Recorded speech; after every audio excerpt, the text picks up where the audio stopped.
kirimkan malaikat-malaikatnya untuk mengepakkan sayapnya menaungi kita. Allah Subhanahu wa taala jadikan kita orang-orang yang akan senantiasa disebut-sebut nama kita, disanjung-sanjung, dipuji-puji oleh Allah di hadapan para malaikat-malaikat yang ada di sisinya. Dan juga Allah Subhanahu wa taala telah menyatakan ampunan bagi orang-orang yang mereka duduk dalam majelis. Dan kita juga berdoa kepada Allah, semoga apa yang kita amalkan di petang hari ini semata-mata karena Allah Tabaraka wa taala, bukan untuk yang lain. Dan juga semoga Allah Subhanahu wa taala menempatkan kita bersama di dalam tempat yang terbaik di sisinya Subhanahu wa taala. Salawat dan salam kita berikan kepada Nabi yang kita cintai, Rasul yang kita muliakan, Muhammad ibn Abdillah sallallahu alaihi wasallam.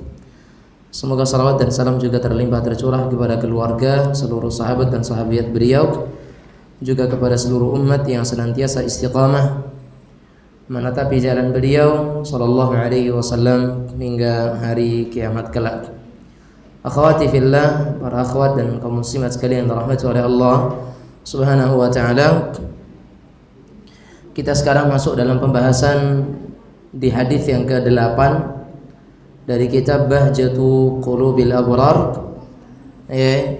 Hadis yang ke-8 setelah pada hadis yang ke-7 kemarin kita berbicara tentang beberapa tanda-tanda kemunafikan. Ini disebutkan oleh Al-Imam Abdurrahman Ibn Nasir As-Sa'di rahimahullahu ta'ala dalam kitab beliau ini Bahjatu Qulubil Abrar wa Qurratu Uyunil Akhbar fi Syarhi Jawami'il Akhbar.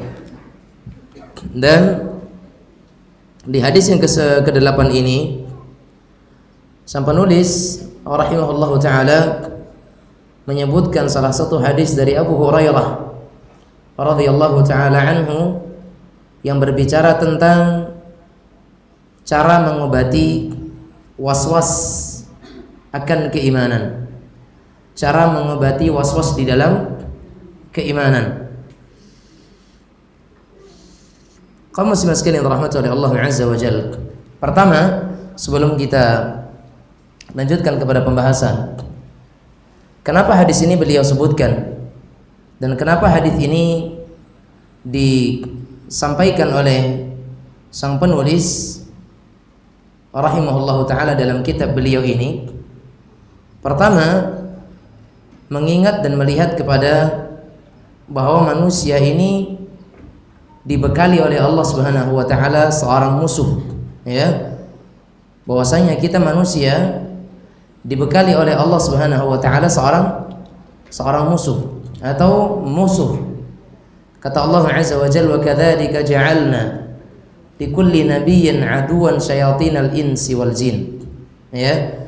Kata Allah Subhanahu wa ta'ala, sebagaimana nabi, ya, dan demikianlah kami mengirimkan kepada seorang nabi itu musuh, baik dari kalangan jin ataupun dari kalangan manusia. Dan Allah Subhanahu wa ta'ala membekali untuk tiap-tiap manusia itu musuh. Inna syaitana lakum aduwwun fattakhiduhu aduwwa. Sesungguhnya syaitan bagi kalian itu adalah musuh, maka jadikan syaitan itu sebagai musuh. Kalau dia musuh, jangan jadikan sebagai teman.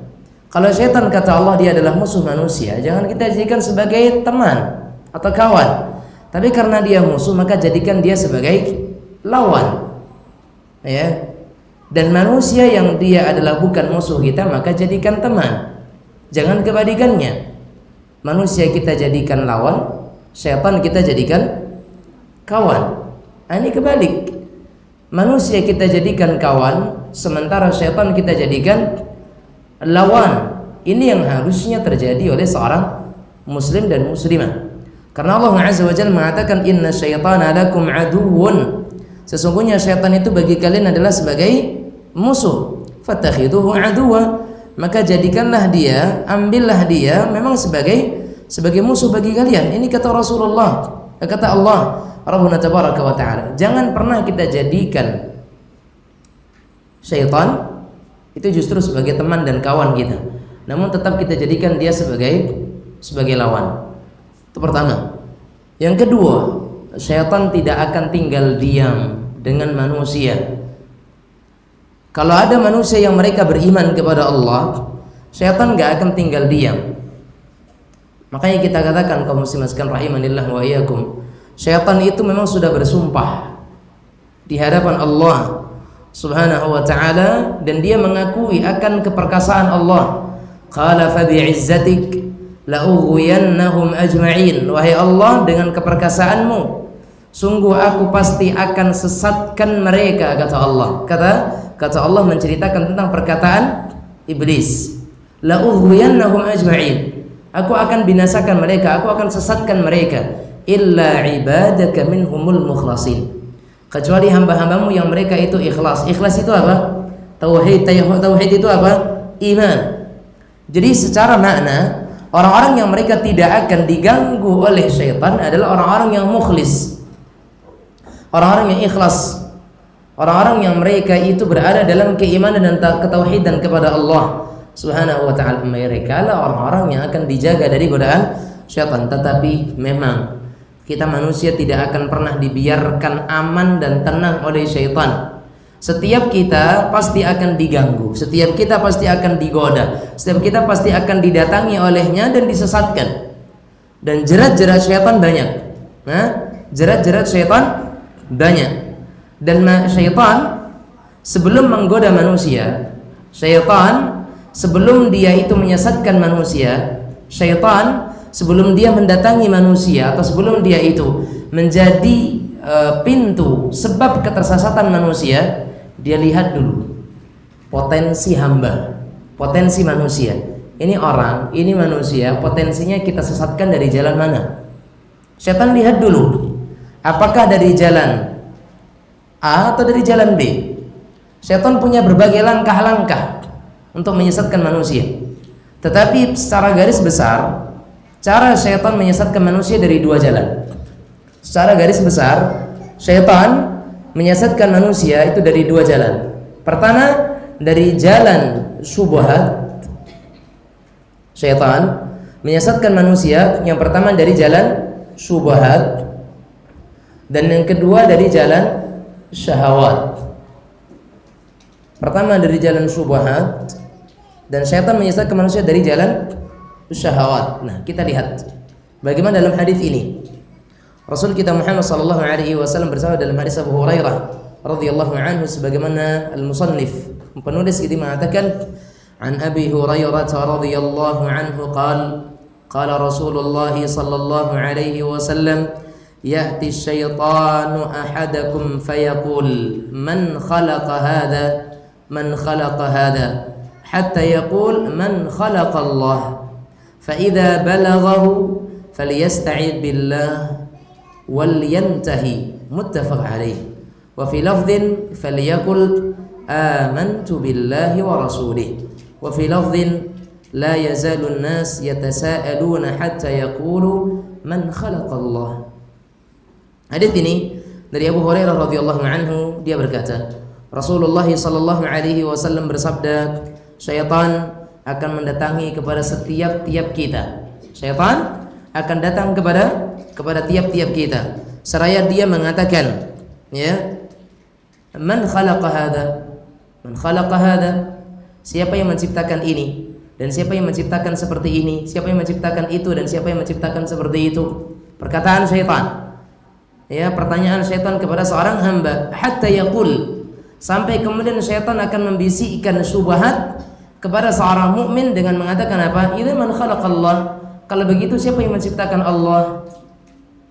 Ya, fa idza balaghah, kalau sekiranya pertanyaan itu sampai kepada dirinya, ya, kalau sekiranya pertanyaan itu sampai kepada diri kita, sampai ada pertanyaan kita mengatakan, Allah yang menciptakan bulan, langit, bumi, awan, laut, daratan, sungai, pegunungan, semuanya Allah yang menciptakan. Kalau begitu, siapa yang menciptakan Allah? Kalau sampai pertanyaan itu datang, falyasta'id billah. Pertama, hendaknya dia itu meminta perlindungan kepada Allah dari perbuatan buruk tersebut. Waliyantahi, kemudian dia segera palingkan pertanyaan tersebut. Dalam riwayat yang lain, falyaqul amantu billahi wa rasulih. Dalam riwayat yang dikatakan, maka hendaknya dia mengatakan amantu billah, aku beriman kepada Allah dan Rasulnya. Dalam perkataan yang lain, dikatakan la yazalun nas, manusia akan senantiasa bertanya-tanya sampai mereka berkata, siapa yang menciptakan Allah. Baik. Jemaah sekalian rahimanillah wa iyyakum. Ini jalan syubhat. Ini jalan syubhat yang dimasukkan oleh syaitan kepada manusia. Dia munculkan berbagai pertanyaan, dan terkadang pertanyaan ini dimunculkan oleh syaitan melalui manusia.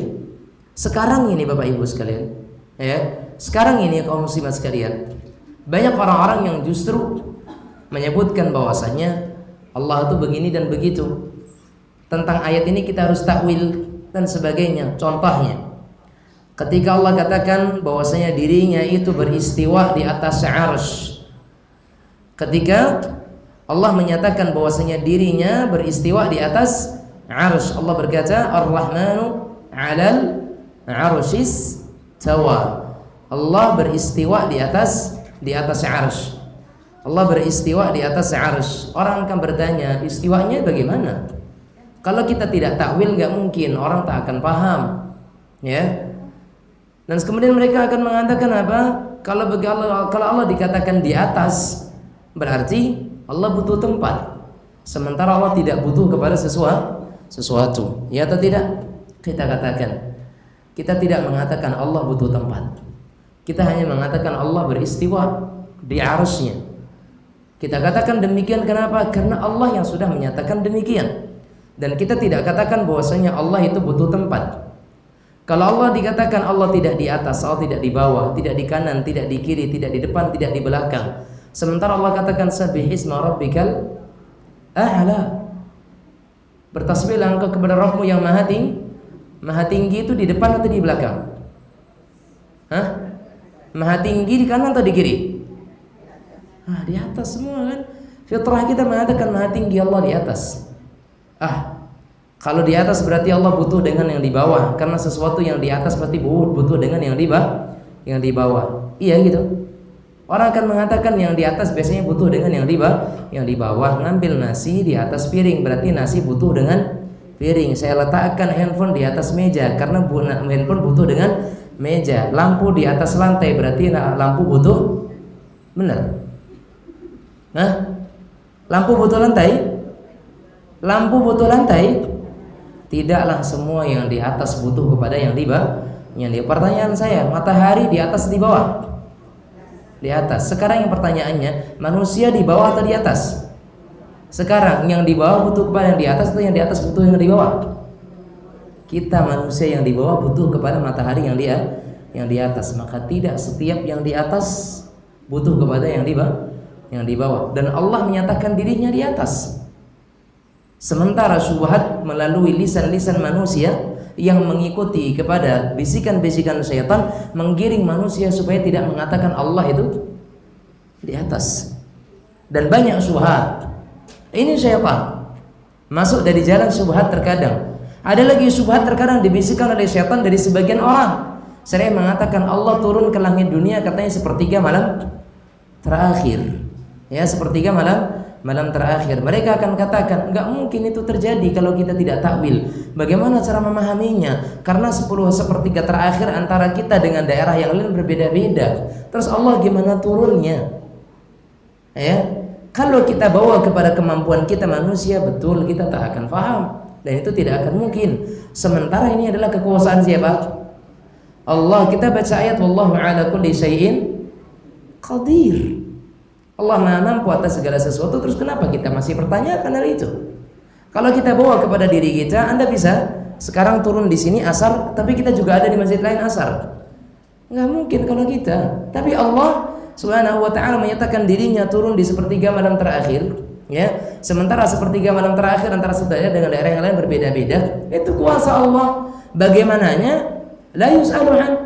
Kita tidak tanyakan tentang bagaimananya.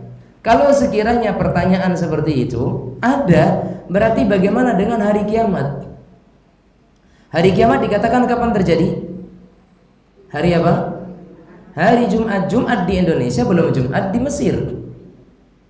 Jumat di Indonesia belum Jumat di Makkah.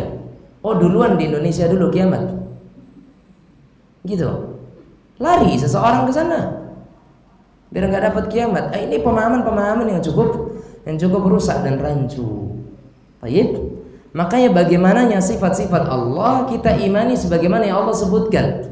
Tentang cara memahaminya cukup kita imani saja, kita terima sebagaimana konteksnya. Adapun bagaimana pemahaman tentang hal itu, kita tidak dituntut untuk bertanya tentang kaifiyahnya, tentang bagaimananya. Nah, kita ditanya oleh syaitan. Syaitan datang kepada seseorang, siapa yang menciptakan engkau?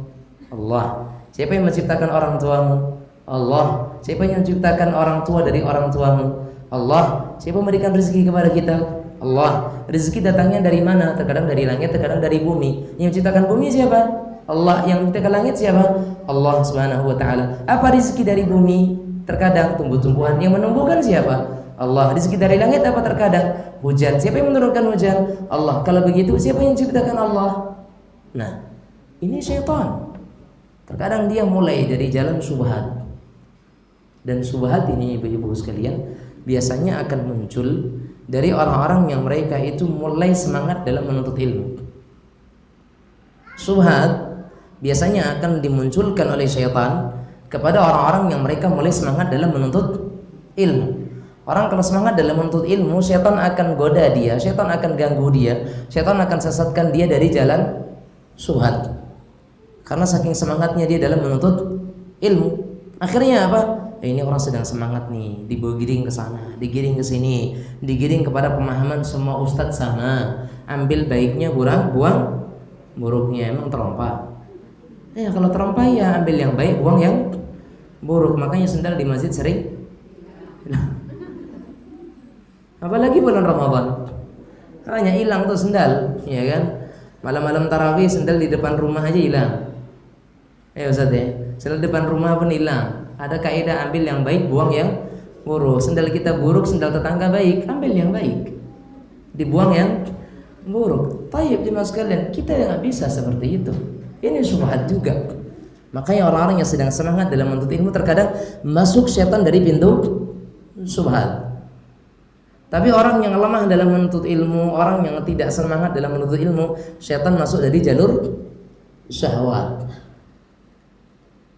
Ini cara syaitan di dalam menyesatkan manusia, dan tahapan-tahapannya banyak. Untuk menyesatkan manusia dari syubhat ada beberapa tahap. Menyesatkan manusia dari sisi syahwat ada beberapa tahap. Baik, dan memang syaitan tidak akan pernah berhenti dari menggoda dan menyesatkan manusia, tidak akan pernah berhenti. Itu syaitan. Dan demikianlah syaitan itu menggoda manusia. Makanya di sini dikatakan hatta yaqul, sampai syaitan akan mengatakan apa? Man khalaqallah. Kalau begitu siapa yang menciptakan? Allah Subhanahu wa taala. Akhirnya datang manusia-manusia yang mereka kemudian saling bertanya-tanya satu dengan yang lainnya, siapa yang menciptakan Allah ya?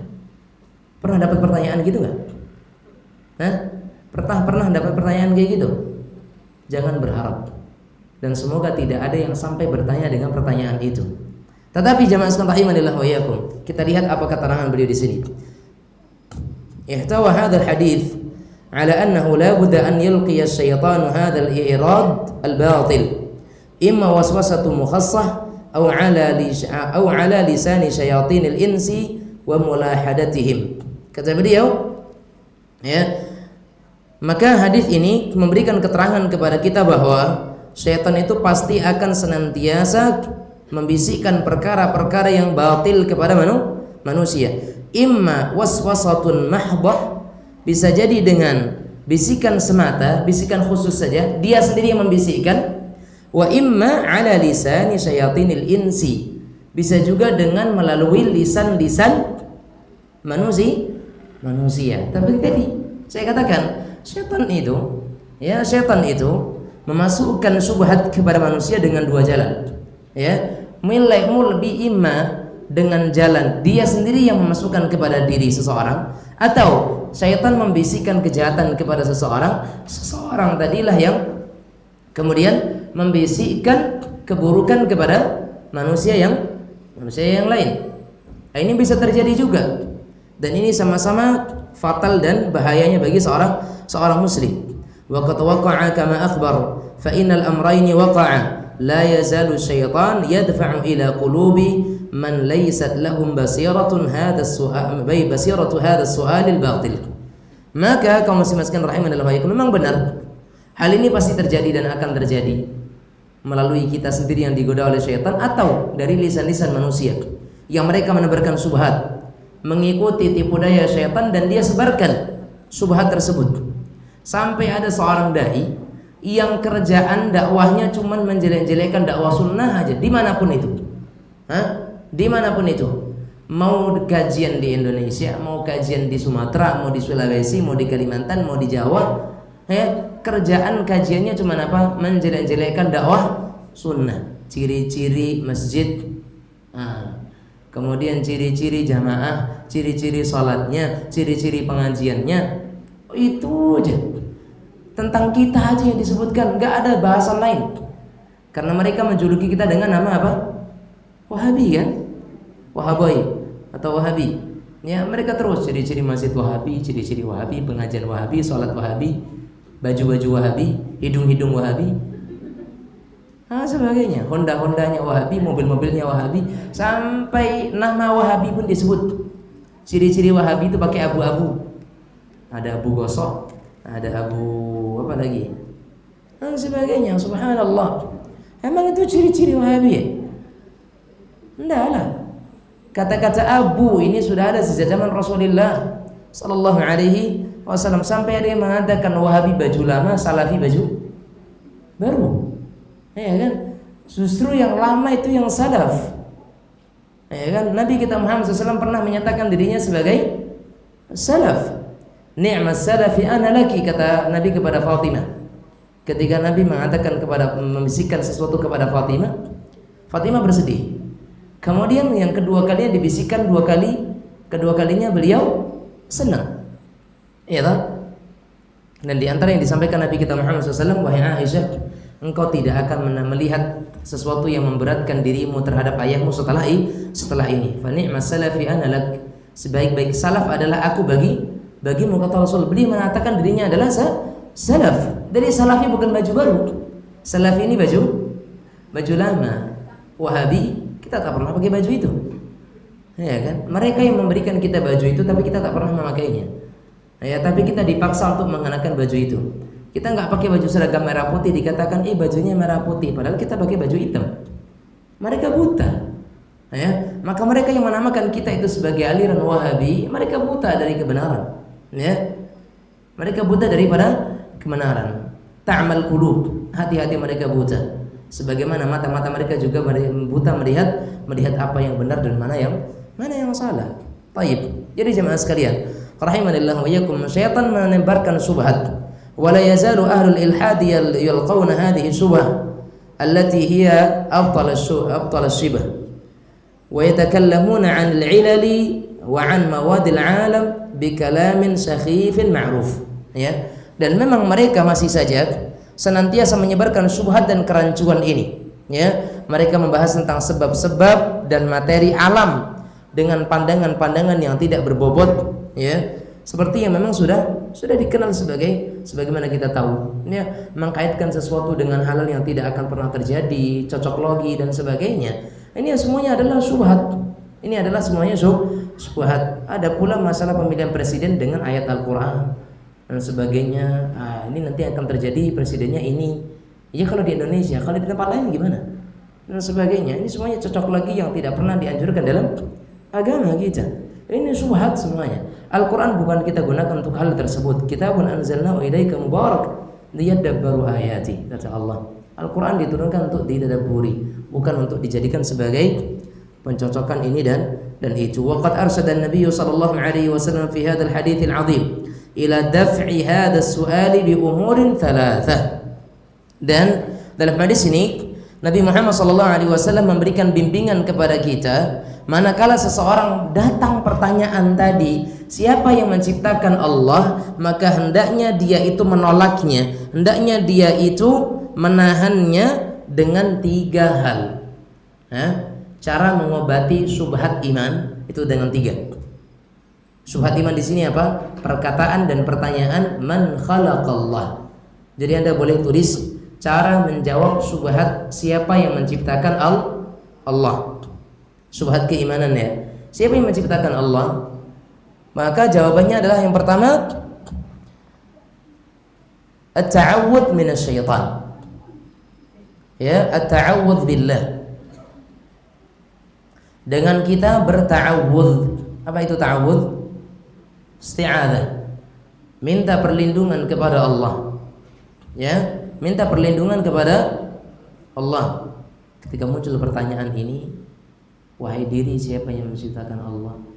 Siapa sebelum Allah? Apa sebelum Allah? Kalau Allah itu yang menciptakan, berarti dari mana munculnya Allah? Dari mana adanya Allah? Asalnya Allah? Jika ada pertanyaan yang seperti ini, falyasta'idz billah. Kita katakan a'udzubillahi minasyaitonir rajim. Perbanyak kalimat itu. Karena berarti kita sedang dihinggapi oleh syaitan. Baca a'udzubillahi minasyaitonir rajim. A'udzubillahi minasyaitonir rajim. A'udzubillahi minasyaitonir rajim. Ya. Minta perlindungan kepada Allah supaya kita dilindungi darinya. Kemudian yang kedua, al-intiha. Berhenti dan berlepas dari pertanyaan tersebut. Segala buang pertanyaan itu. Jangan kita munculkan lagi pertanyaannya. Ya. Tapi kita buang, kita back, kita cut, ya, kita pangkas pertanyaan itu, kita buang jauh-jauh, ya, kita gamiu,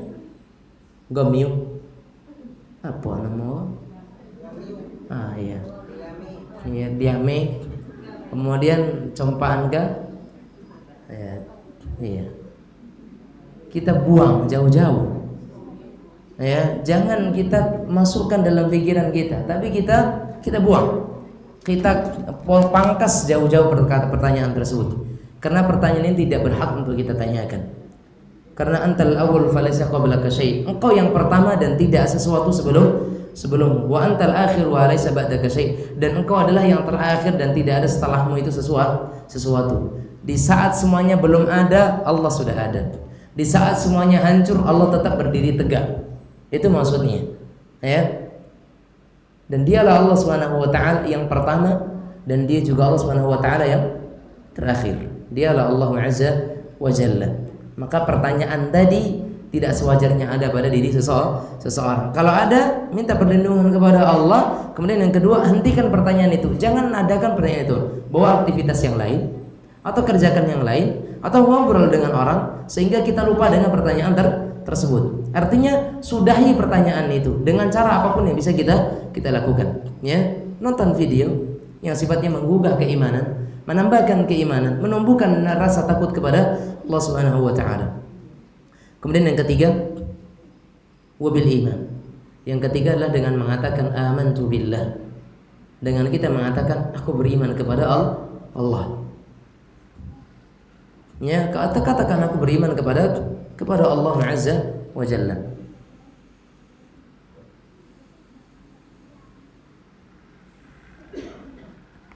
Amma al-intiha wa huwa al-amru al-awwal fa inna Allah ta'ala ja'ala li afkari wal 'uquli haddan tantahi ilaih. Ya, kata beliau di sini, di antara hal yang bisa menghalangi supaya pertanyaan itu ada adalah tadi apa? Berlepas diri, kata beliau. Beliau sebutkan di sini berlepas diri poin yang pertama. Kalau dalam hadis itu yang kedua. Namun beliau jelaskan di sini adalah poin yang pertama. Ya, amal intiha. Adapun berhenti dari pertanyaan itu adalah merupakan perkara yang awal. Lianna Allah atau fa inna Allah Ta'ala ja'ala lil afkari wal 'uquli haddan tantahi ilaih. Karena Allah Subhanahu wa taala telah menjadikan batasan akhir dari pemikiran seorang hamba. Allah Subhanahu wa taala juga memberikan batasan akhir dari batasan akal seorang hamba. Wala tatajawazu, dan jangan kita pernah melewati batasan tersebut. Wa yastahilu law hawalat mujawazatahu an tastati', karena tidak akan mungkin sekalipun kita berusaha untuk sampai kepada akal tersebut, kita tidak akan pernah sampai. Contohnya ibu-ibu sekalian, Anda tahu lidah? Ada tahu lidah? Tahu. Semua kita punya lidah? Baik, jemaah sekalian. Sekarang saya mau nanya, suara datangnya dari lidah atau dari tenggorokan? Suara datangnya dari lidah atau dari tenggorokan? Tenggorokan. Tapi kenapa ketika lidah nggak ada, nggak bisa ngomong? Baik. Kemudian lidah itu berapa? Lidah berapa? Kok banyak ngomong? Enggak. Lidah berapa? Satu ya. Tapi kenapa dia yang satu bisa menerima setiap atau bisa merespon setiap makanan dengan rasa-rasa yang berbeda-beda? Bahkan satu jenis buah namanya durian. Tapi ternyata lisan kita bisa merespon berbagai macam rasa durian. Baik. Bahkan sama-sama namanya rendang. Baik, ada beberapa masakan rendang dimasak oleh si A, B, C, D, E. Antara A, B, C dan E berbeda-beda rasanya. Yang merasakan satu, lidah. Mikirin kerja lidah aja kita mumet. Ya enggak? Mikirin kerja lidah kita mumet. Ibu-ibu kalau haus kenapa minum? Hah? Kalau haus kenapa minum? Kok nggak makan gitu loh? Hah? Ibu-ibu kenapa haus? Kenapa kalau haus minum? Kok nggak tidur? Yang ngasih tahu kalau haus itu minum siapa? Hah? Orang tua? Enggak, anak sebelum kecil, sebelum dia bisa ngomong, dia udah tahu kalau haus dia mintanya minum, susu dan sebagainya. Iya kan? Mikirin itu aja kita mending. Ya. Proses lagi di dalam. Mulai dari makanan yang kita makan berbeda-beda. Durian kemarin masuk, ubi masuk, gorengan masuk, yang keras-keras masuk. Ketika keluar satu bentuk. Ini kita nggak berbicara kotor loh. Iya kan? Coba ini yang kerja siapa? Kita membuat sebuah hal, pengen kita beda-bedakan, tapi jadinya malah sama. Ini Allah Subhanahu wa taala, lihat bagaimana kinerjanya. Subhanallah. Ini semuanya kuasa Allah Azza wa Jalla, ya. Untuk mikirkan apa yang ada dalam tubuh kita aja kita nggak bisa mikirin loh. Bagaimana kita mikirin zatnya Allah? Nah, bagaimana kita mikirkan zatnya Allah? Sekarang kira-kira yang lebih sempurna itu kita atau Allah sih? Jelaslah nggak sebanding lah. Allah Azza wa Jalla. Tapi kita mikirin diri kita sendiri aja bingung. Bahkan kita dengan teman aja, loh dia kok bisa ganteng banget ya? Modalnya dia kuning, ganteng, mancung, tinggi lagi. Lah saya hitam, pesek, pendek lagi. Ya kan, mikirin itu aja kita bingung. Hah? Mikirin itu aja kita bingung gitu loh. Ya enggak? Sama-sama manusia aja bingung kita mikirin. Bagaimana kita bandingkan kita dengan Allah Subhanahu wa taala? Makanya Allah katakan wa fi anfusikum. Coba lihat pada diri kalian sendiri, afala tubsirun, tidakkah kalian mau berakal, menggunakan akal? Dalam diri kita banyak untuk kita bermunajat. Banyak dalam diri kita yang bisa kita jadikan renungan jemaah sekalian. Jangan kita dulu pergi kepada Allah Azza wa Jalla, karena enggak akan pernah bisa. Dikatakan di sini, wa yastahilu law hawalta mujawazatahu an tastati. Tidak akan mungkin, mustahil sekalipun kau berusaha untuk memikirkan sesuatu tentang zat Allah, tidak akan pernah bisa. Gilo yo. Tapi kalau yang namanya sampai kita memikirkan, mustahil, nggak akan bisa. Justru kita akan gila memikirkan hal tersebut. Makanya orang-orang itu, sebagian orang-orang gila itu di kalangan yang mereka puja-puja, yang mereka anggap sebagai wali itu, karena apa? Bermula dari ketidaksampaiannya akal mereka memikirkan sesuatu hal yang akal mereka tak sampai, dipaksa-paksakan, maka sampailah mereka kepada derajat seperti itulah. Memaksakan diri kepada yang tidak harusnya dia sampai, tapi dipaksa untuk sampai, maka sampai dia. Tapi sampai pada jalur yang lain. Ya kan? Masuknya ke rumah sakit jiwa, akhirnya dia gangguan jiwa, tapi karena dia sudah terlebih dahulu diagung-agungkan, maka jadilah wali gila. Subhanallah. Na'udzubillah. Ini semuanya adalah bagian daripada keburukan dan syubhat. Baik, maka enggak mungkin. Nah, li'annahu mahal, kan hal itu adalah mustahil terjadi. Wa muhawalatul mahal minal batili was-safah. Hal yang mustahil kita usahakan, ibu-ibu sekalian. Mustahil diusahakan, pandai atau bodoh? Hah? mengusahakan sesuatu yang mustahil, pandai atau bodoh? Anda pengen menembus dinding, Anda pengen menembus dinding, akhirnya Anda lari dari sini ke situ, pengen nembus dinding. Mustahil atau enggak? Tapi Anda coba juga, apa kata orang? Apa kata orang? 2, kalau enggak bodoh, gila. Iya kan, kayak begitulah. Menembus sesuatu yang mustahil itu batil dan safa. Untuk berusaha untuk sampai kepada sesuatu yang mustahil itu adalah suatu kebodohan dan kegilaan. Ya, untuk nembus dinding aja nggak bisa, apalagi nembus dinding tentang Allah, mustahil. Makanya dikatakan oleh beliau, wa muhawalatul mahali minal batili was-safa. Berusaha untuk mewujudkan sesuatu hal yang mustahil itu adalah merupakan kebodohan. Paham di sini? Mengusahakan sesuatu yang mustahil itu adalah kebodohan. Contoh yang mustahil lagi apa? Contoh yang mustahil lagi apa? Ibu-ibu, contoh yang mustahil.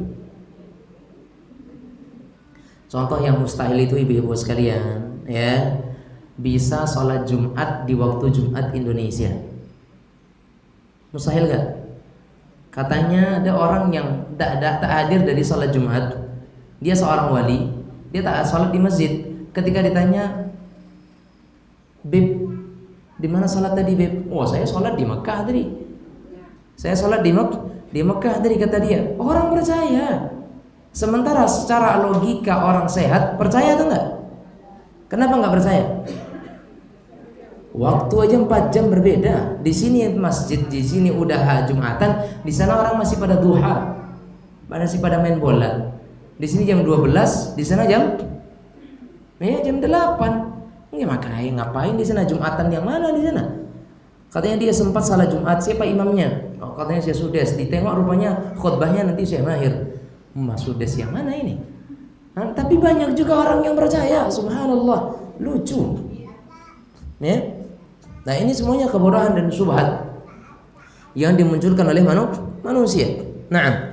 Wa min amhalil mahal at-tasalsul fil ma'thurin wal fa'ilin. Kata beliau, ya, dan di antara hal yang paling mustahil adalah adanya mata rantai yang tidak putus pada objek dan pelaku. Nggak mungkin adanya mata rantai antara kita dengan Allah untuk sampai kepada pengetahuan tentang Allah Azza wa Jalla. Nggak mungkin. Maka kita imani semua sifat-sifat Allah sebagaimana yang Allah kabarkan. Allah katakan begini, kita katakan begini. Allah katakan begitu, kita katakan begitu. Tentang Allah Azza wa Jalla. Nggak bisa kita kemudian nggak bisa memahaminya, harus kita takwil. Allah tak payahlah nyuruh kita untuk memahami tentang sifat-sifatnya. Ya Allah inginkan kita imani sebagaimana Allah sebutkan, tak payah wana untuk memahaminya, ya. Karena kata Imam Malik rahimahullah, ya, tentang sifat-sifat Allah Azza wa Jalla itu al-imanu bihi wajib. Beriman kepadanya itu wajib. Wa su'alu anhu bid'ah. Bertanya tentangnya adalah merupakan bid'ah. Wal kaifu majhul. Ya, sedangkan bagaimananya itu adalah tidak diketahui. Ya, bagaimana muka Allah, bagaimana tangan Allah, bagaimana berjalannya Allah, bagaimana tertawanya Allah, bagaimana bahagianya Allah Subhanahu wa ta'ala. Apakah Allah lompat-lompat tepuk tangan ketika bahagia? Itu antum, kita semua.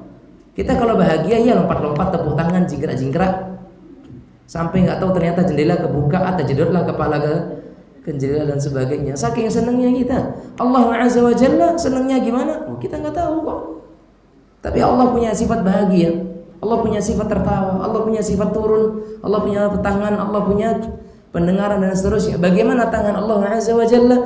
Jangan Anda bayangkan dengan kita punya tangan. Akan pernah sama. Laisa kamitslihi syai', karena tidak ada sesuatu yang serupa dengan Allah Rabbuna tabaraka wa ta'ala. Oleh karena itu jemaah sekalian rahimanillahu wa iyyakum, kata beliau di sini, ya. Kata beliau di sini, fa innal makhluqat laha ibtida' wa laha intihad. Ya, karena makhluk itu jemaah sekalian rahimanillahu wa iyyakum, ya, makhluk itu dia punya permulaan dan dia juga punya kesudahan.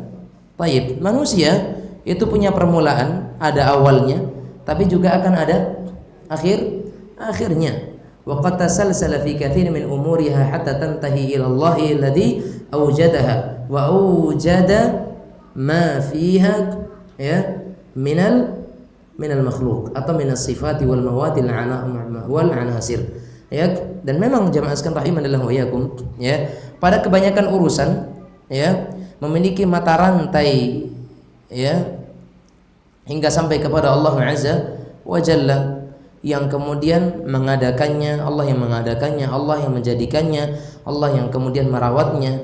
Tapi jangan sampai kemudian kita katakan kalau begitu siapa yang menciptakan Allah? Karena dalam Al-Quran ada kata-kata wa anna ila rabbikal muntaha, dan bahwa kepada Rabb itulah kesudahan semuanya berakhir, semuanya berujung kepada Allah. Kalau lah ujung bisa lanjut? Kalau lah ujung bisa tawi? Enggak kan? Kalau sudah dikatakan Allah ujung dari segala sesuatunya, boleh kita lanjutkan? Siapa yang menciptakan Allah? Tidak boleh. Karena intiha, Allah itu sudah batas akhirnya pada Allah Azza wa Jalla, dan tidak ada setelah itu siapapun. Makanya kalau ditanya siapa yang menciptakan ini, siapa yang menciptakan ini, siapa yang menciptakan ini, siapa yang mengadakan, siapa yang merawat, semuanya kita jawab Allah. Siapa yang menciptakan Allah? Udah, semuanya berakhir pada Allah. Jadi setelah Allah nggak ada lagi pertanyaan. Ya, setelah Allah tidak ada lagi pertanyaan. Ini yang harus kita pahami. Ya, ini yang harus kita yakini. Karena inna ila wa anna ila rabbikal muntaha. Karena kepada Allah Subhanahu wa taala lah ya semua kesudahan atau kesudahan segala sesuatu. Ya, apabila semuanya sudah sampai kepada Allah, maka tidak ada lagi kelanjutan setelah Allah. Kalau segala sesuatu sudah sampai kepada Allah, maka yang setelah Allah itu tidak ada. Faham di sini? Tayyib, jemaah sekalian rahmat Allah Subhanahu wa taala. Kemudian kata beliau, fa idza wasalatil uqulu ila Allah taala waqafat wa intahat. Apabila akal telah sampai kepada Allah, maka hendaknya dia berhenti dan berakhir pada Allah. Saya ulang nih, kalau akal kita sudah mentok kepada Allah dan ada pertanyaan setelah Allah, maka hentikan setelah Allah itu ada. Ya, hentikan pada Allah, jangan kita lanjutkan. Kenapa? Fa innahul awwalul ladzi laisa qablahu syai' wal akhirul ladzi laisa ba'dahu syai'. Karena dialah permulaan dan tidak ada sesuatu sebelumnya, dan Allah Subhanahu wa taala ada akhir yang tidak ada sesuatu apapun setelahnya, kata Allah Azza, kata beliau di sini. Naam, fa'awwalatuhu ta'ala la mabda'a laha ya fa'awliyatuhu ta'ala la mubtadi'a laha mahma faradatil azman wal ahwal. Ya, kata beliau rahimahullahu taala, maka awal bagi Allah Subhanahu wa taala tidak ada akhirnya. Ya, sekalipun kemudian zaman dan kemudian keadaan sudah berakhir. Ya, fa kaifa yuhawilu al-aqlu an yatashabbath fi iradi hadha as-su'al ya al-batil, fal fardu alaihi al-muhtam fi hadha al-hal al-wuquf wal intiha. Maka yang wajib di dalam masalah ini ya adalah kita berhenti dan jangan melanjutkan pertanyaan tersebut. Setiap kali muncul pertanyaan, siapa yang mengurus Allah, siapa yang merawat Allah, siapa yang menciptakan Allah, maka berhenti, sudahi pertanyaan itu, karena Allah lah yang akhir dan tidak ada sesuatu apapun setelah Allah Subhanahu wa ta'ala. Ini yang bisa kita sampaikan. Silakan waktu yang tersisa kita gunakan untuk tanya jawab. Wallahu a'lam.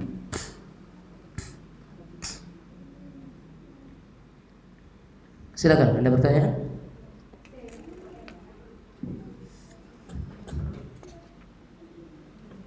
Atau saya lanjutkan sedikit, selesaikan ya. Oke. Wal amru tsani at-ta'awudz billahi minasyaitan. Adapun perkara yang kedua adalah dengan kita beristi'adzah, berta'awudz kepada Allah Azza wa Jalla. Fa inna hadha min wasawisihi wa ilqaihi fil qulub. Ya, kita itu adalah berlindung kepada Allah Azza wa Jalla dari syaitan, sebab hal tadi adalah merupakan bisikan-bisikan syaitan yang dimasukkan ke dalam hati untuk apa? Yasukkan nas. Untuk apa? Menimbulkan dan menumbuhkan keraguan-keraguan kepada manusia terhadap keimanannya kepada Allah Azza wa Jalla. فعلى العبد إذا وجد ذلك أن يستعيذ بالله منه فمن تعوذ بصدق وقوة أعاذه الله وطرد عنه الشيطان وضمحلت وساوسه الباطلة.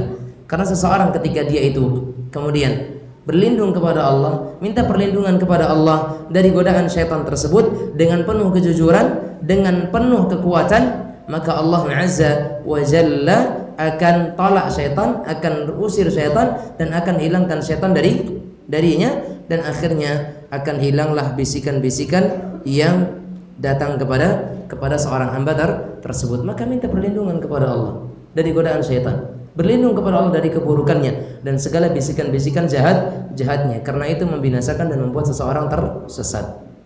Wal amru tsalits, dan perkara yang ketiga setelah yang pertama adalah kita selesai dan berhenti dari pertanyaan tersebut, dan perkara yang kedua adalah dengan kita meminta perlindungan kepada Allah, maka perkara yang ketiga adalah dengan al-iman, an yadfa'ahu bima yudaduhu minal imani billahi wa rasulih, yaitu dengan kita itu beriman kepada Allah dan menambah keimanan kepada Rasulullah sallallahu alaihi wasallam. Fa inna Allah wa rasulahu akhbaru bi annahu ta'ala al-awwal alladhi laysa qablahu shay', wa annahu ta'ala al-mutafarrid bil wahdaniyati wa bil khalq bil wahdaniyah wa bil khalqi wal ijadi lil mawjudat as-sabiqati wal lahiqah. Kata beliau rahimahullah taala, perkara yang ketiga adalah menolak bisikan dengan menggunakan apa yang bertentangan dengannya, yaitu berupa dengan keimanan kepada Allah dan Rasulnya sallallahu alaihi wasallam. Karena sesungguhnya Allah dan Rasul-Rasulnya sallallahu alaihi wasallam telah mengabarkan bahwasanya Allah Subhanahu wa taala adalah yang awal, yang permulaan, dan tidak ada sebelumnya dan tidak ada juga setelahnya, dan Allah yang sendiri dalam keesaannya, esa dalam menciptakan, esa dalam mengatur, esa dalam mengadakan, esa dalam segala sesuatunya, dan Allah Subhanahu wa taala juga esa dalam perkara yang terdahulu dan esa dalam perkara-perkara yang akan datang. Dialah Allah Subhanahu wa taala. Fa hadzal imanu sahihu shadiq al-yaqini yadfa'u jami'an ma yudadiduhu min asyubahi al-munafiyati lah, fa innal haqqa yadfa'u al-batil wasyukuk la tu'aridul yaqin. Kata beliau, maka keimanan yang benar, yang yakin, yang jujur itu bisa menolak apa-apa yang berlawanan dengannya, termasuk dari keraguan dan syubhat, maka sesungguhnya yang hak itu menolak yang batil, dan keraguan tidak akan pernah bisa melawan dengan sesuatu yang yakin. Maka isi dengan keyakinan iman dan yakini bahwasanya Allah adalah satu-satunya. Fahadhil umuru tsalatsa allati dzakaraha an-nabiy sallallahu alaihi wasallam tubtilu hadhihi syubahi allati la tazalu ala alsinatil mulahidah yulqunaha bi'ibaratin mutanawwi'ah.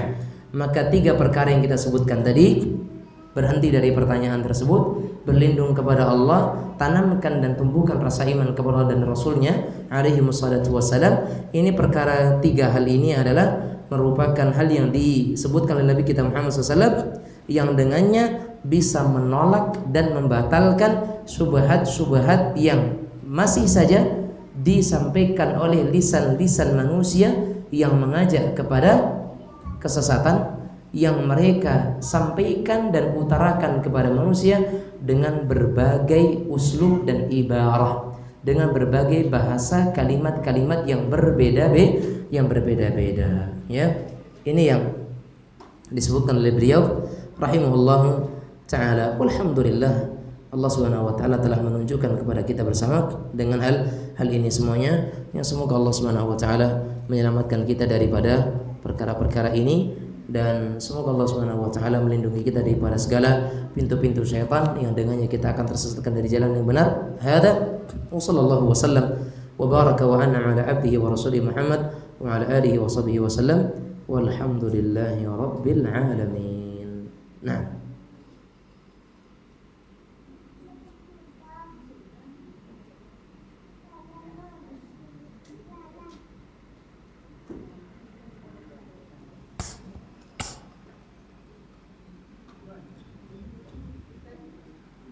silakan.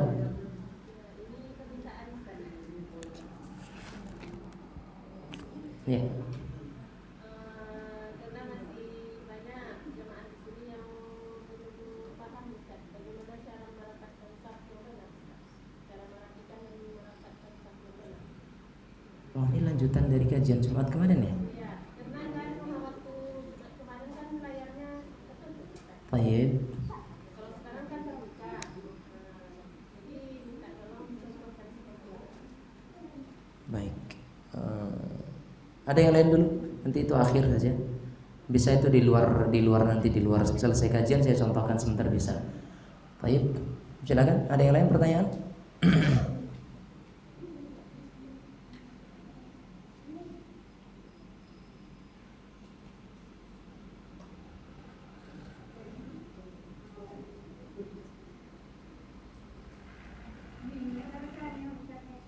Ya, silakan ya.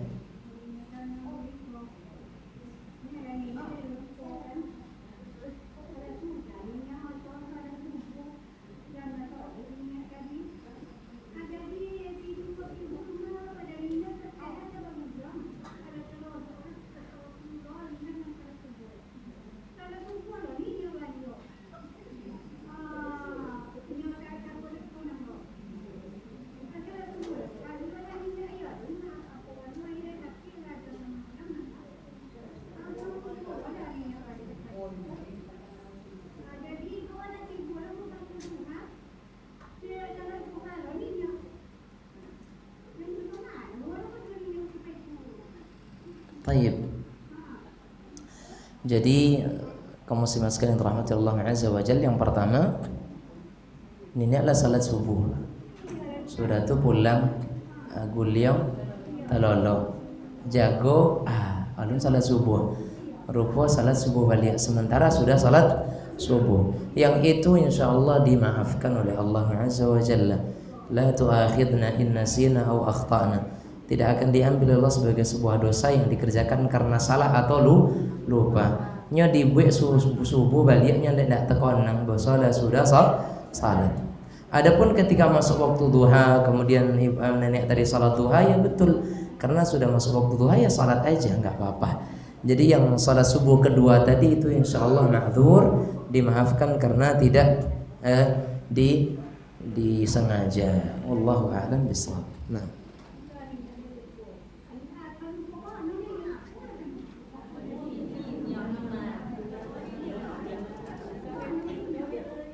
Gimana? Iya, enggak apa-apa. Bolehlah nenek apa. Senangkan yang abang aja terkadang lupa, boleh nenek. Iya kan?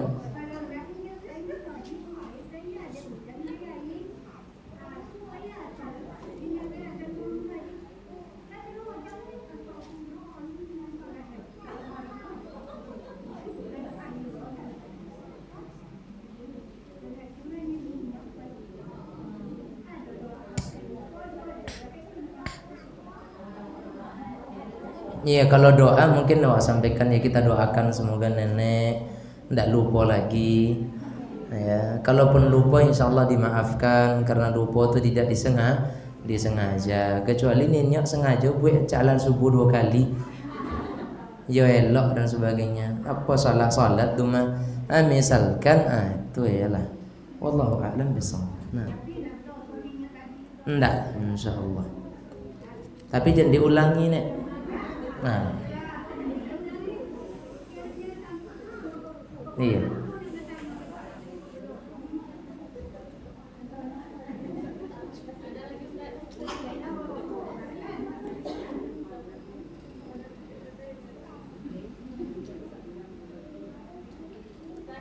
Iya. Batas waktu sholat duha sekitar setengah jam atau ya katakanlah setengah jam sebelum sholat duhur. Itu masih bisa.